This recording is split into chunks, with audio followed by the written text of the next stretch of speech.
I am Chicano. I am born for the blood of the Spanish sword and the Indian temple. I am from Arizona, Colorado, Nuevo Mexico, Texas y California. Soy de Aztlán. My grandfather gazed over our fields and watched the stallion roam. The Anglo came not to live as brothers, but as masters. The people of the sun revolted, but were silenced by the gun. Now the winds of Aztlán echo cries of hunger. Now the blood of my brothers flows over the land once ours. I am Chicano. My people are La Raza. Too many Chicanos have died in foreign jungles. Too many have died in barrio streets. Ya, basta. Yo soy Chicano.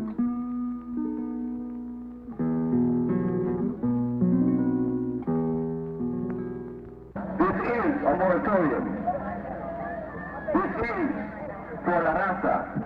Yes, for us, and for the world to see. Because today is a day of history for all La Raza, wherever they are. Throughout Latin America, throughout Mexico, wherever brown people exist, today is a day of history. And from this day on, La Raza Mexicana shall be history. Chicanos are marching to protest the high casualty rate of our people in Vietnam. We have suffered 22% of all casualties in Vietnam, yet we only make up 5% of the total population here in the United States. The Chicano people, through our moratorium, are saying now that the front line for Chicano youth is not in Vietnam, but in the struggle for social justice here in the barrios of the United States.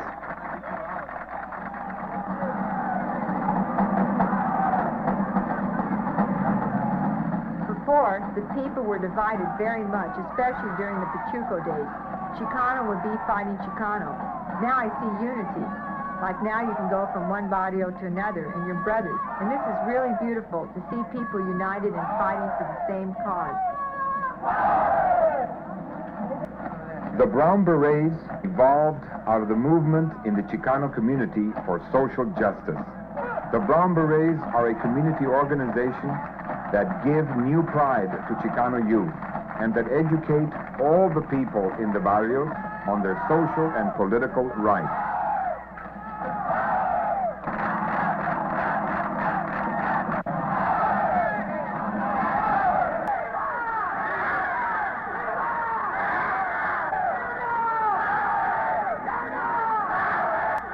Of over 20,000 people in the march, more than 7,000 remained to listen to música and speeches from various Chicano community leaders.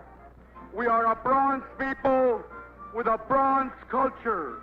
Before the world, before all of North America, before all our brothers on this the bronze continent, we are a nation. We are a union of free pueblos. We are Aztlán. Cuando me dicen que a revolución defiendo a mi raza con mucho A block east of the north end of the park, there is a liquor store. A few people were walking out of the store without paying for their merchandise. Somebody called the police.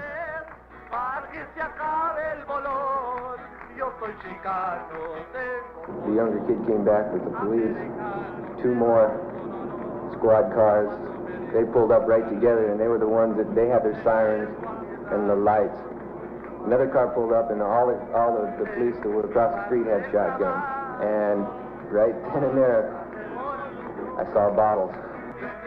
At this point, there was a small crowd of people reacting to the overpresence of the police.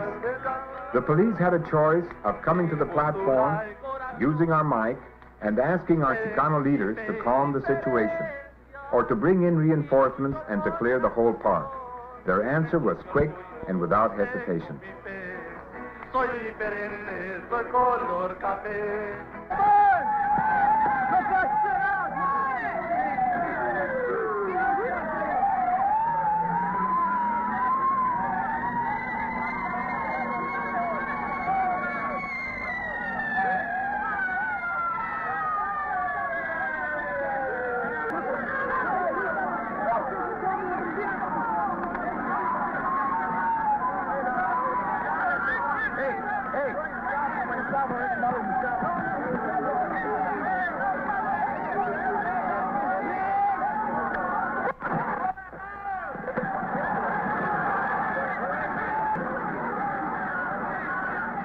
I ran because I'm afraid of the police.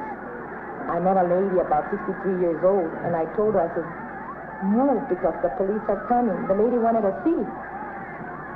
So I went to the first house, and I stood at the porch there, and a police officer came and beat her up with a baton on the head, and that lady just went out like a rag.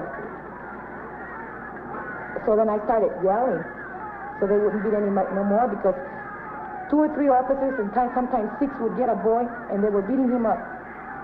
And then they would go and get somebody else. And some of them, they would take them away. But that lady, they just left her there.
Okay?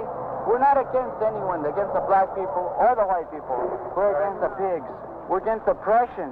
Our organization, our peoples, is being raised in a white person's mind as a stereotype. How the hell are we going to grow up and become anything if the white people keep pushing into our minds that we're nothing but a bunch of Frito banditos, okay? We're a bandito, well, a bandito's go to jail, okay? Right. In Norco, the narcotics hospital in Corona, okay, there's almost 80% Chicanos. You know that? You know why? Because the Chicanos are trying to escape from their environment. They aren't satisfied. They can't dig it. They can't live in this environment. We cannot live in this environment. The white people have given it to us, and we cannot survive in it. We either have to go to jail or have to die. We're ready to die to get out of it. Ruben Salazar, a Chicano newspaper and television writer who more than anyone else had accelerated the unifying forces in the community, sought shelter in a local bar. And I was coming this way, and 3 shots came. Then I hit the floor, and when I hit the floor, Mr. Salazar was falling down, and I looked at him, and he was shaking. You might not live in the barrio, but I've been here since, let's say, since the 40s or whatever. I believe that if they're not going to listen, this thing's going to come on again, and it's going to continue until there's a change, because kind words ain't going to change it anymore.